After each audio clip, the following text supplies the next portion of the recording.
ہماری جان گروی ہے. تحریر فرزانہ خورشید.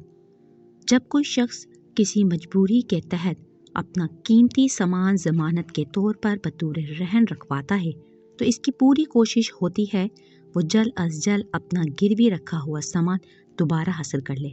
اس کے لیے وہ ہر ممکن کوشش کرتا ہے اور اس وقت تک چین سے نہیں بیٹھتا جب تک اپنا سامان واپس نہیں لے لیتا. اس لیے کیونکہ گروی رکھے جانے والی شے اس کے لیے قیمتی ہے اور وہ اسے کھونا نہیں چاہتا. اسے حاصل کرنے کے لیے تگدو کرتا ہے، لیکن اس کے علاوہ اس کی ایک اور قیمتی شے رہن ہے جس کی اسے فکر نہیں. وہ اللہ عزوجل کے پاس اس کی جان ہے. ہر شخص اپنے آپ سے محبت کرتا ہے. سب سے زیادہ اسے اپنی جان عزیز ہوتی ہے. اگر انتخاب مال و جان میں سے کسی ایک کا کرنا ہو تو چناؤ یقیناً جان ہوگا، کیونکہ اگر کسی سے کہا جائے کہ مال و دولت لو بدلے میں فقط اپنی جان دے دو تو وہ ہرگز تیار نہیں ہوگا. انسان سب سے بڑا عاشق سب سے پہلے اپنے آپ کا ہے. وہ خود کو اذیت، تڑپ اور تکلیف میں دیکھنا پسند نہیں کرتا. یہ آرام و سکون کا متلاشی آزادی چاہتا ہے، اپنی من چاہی زندگی جینا چاہتا ہے. اسی چاہنے سے خود اپنے آپ سے غافل کر دیا اور وہ عارضی تسکین اور مادیت کی چاہ میں گرفتار ہو کر اپنی منمانی اور خدا کی نافرمانی کر رہا ہے. اس کے احکامات کی خلاف ورزی بھلے دنیا میں راحت ہو لیکن آخرت میں اذیت ہے.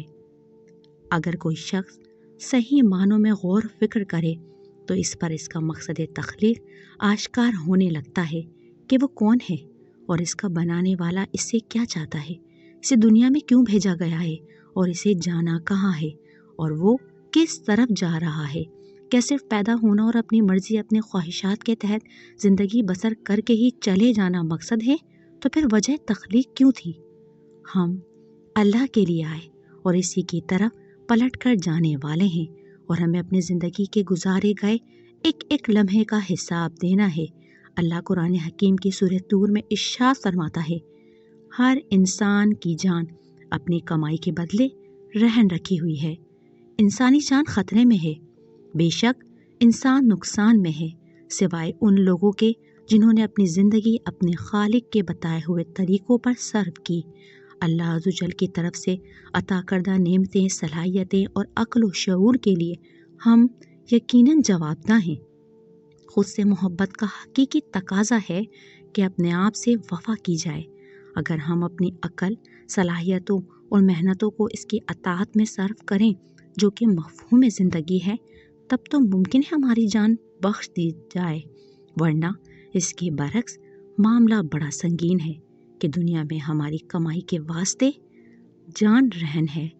اگر تو کمائی بہترین ہوئی تب تو جان بخش دی جائے گی، ورنہ وہاں اعمال کے مطابق حساب ہونا ہے. وہاں وہی کچھ کاٹا جائے گا جس کے بیج یہاں بوئے ہوں گے. ہم دنیا میں اس کی رنگینیوں میں اتنا مگن ہیں کہ ہمیں خطرے کی بو بھی محسوس نہیں ہو رہی. وقت مختصر ہے، وقت کا پہیہ تیزی سے گھومتا جا رہا ہے. ہر آنے والا دن اور رات زندگی کے ایام کو تیزی سے نکل رہا ہے. ہم غلط سواری پر سوار غلط رستے پر چل رہے ہیں. ہماری منزل کوئی اور ہم کسی اور سمت میں اپنی محنتیں لٹا رہے ہیں. ہمیں اپنے مقصد تخلیق کو سمجھنا ہوگا، خود کو اس کی نافرمانی سے بچا کر اپنی جان کو اس کے قہر و عذاب سے چھڑوانا ہوگا. بے شک وہ معاف کرنے والا ہے مگر انتقام لینے والا بھی ہے. غفلت سے نکلیں، اپنی جان کی فکر کریں.